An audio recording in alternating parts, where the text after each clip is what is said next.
Certaines traditions et cérémonies instituées par Dieu dans la Bible peuvent être considérées comme des allégories non littéraires, en ce qu'elles symbolisent des vérités spirituelles. Les sacrifices d'animaux, par exemple, nous montrent que notre péché entraîne la mort et chaque substitut sur l'autel préfigure le sacrifice de Christ pour son peuple.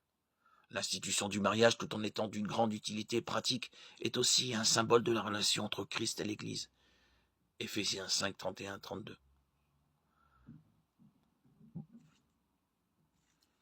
Beaucoup de lois cérémonielles de Moïse concernant les vêtements, la nourriture et les objets purs et impurs représentent des vérités spirituelles, comme la nécessité pour le croyant de se distinguer des incroyants en esprit et en acte.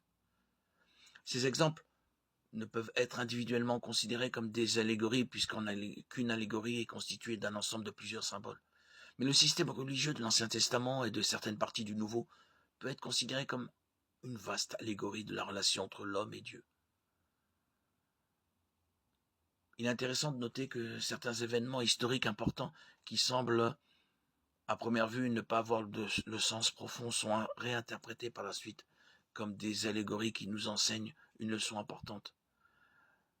C'est le cas notamment en Galates 4 où Paul interprète l'histoire d'Abraham, Agar et Sarah comme une allégorie de l'ancienne et de la nouvelle alliance.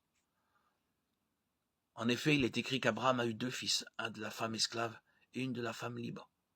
Mais celui de l'esclave est né par volonté humaine et celui de la femme libre est le fruit de la promesse.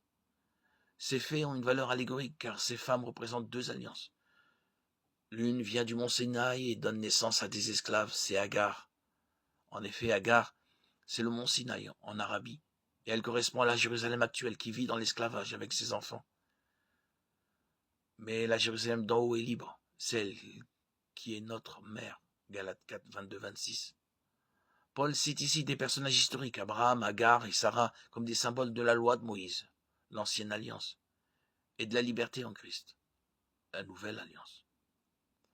Cette allégorie nous permet de comprendre que notre relation avec Dieu est une relation de liberté. Nous sommes enfants de la promesse divine, comme Isaac pour Sarah, et non d'esclavage. Nous ne sommes pas nés de l'esclavage aux hommes, comme Ishmaël pour Agar. Paul, sous l'inspiration du Saint-Esprit, comprend l'importance symbolique de ces événements historiques et s'en sert pour illustrer notre position en Christ.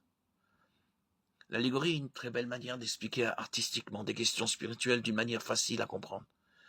Par les allégories bibliques, Dieu met des notions difficiles à notre portée pour nous aider à les comprendre. Il se révèle également comme le grand conteur qui agit à travers l'histoire pour préfigurer et accomplir ses desseins. Nous pouvons nous réjouir d'avoir un Dieu qui s'adresse à nous d'une manière compréhensible pour nous et qui nous a donné des symboles et des allégories pour que nous nous souvenions de lui.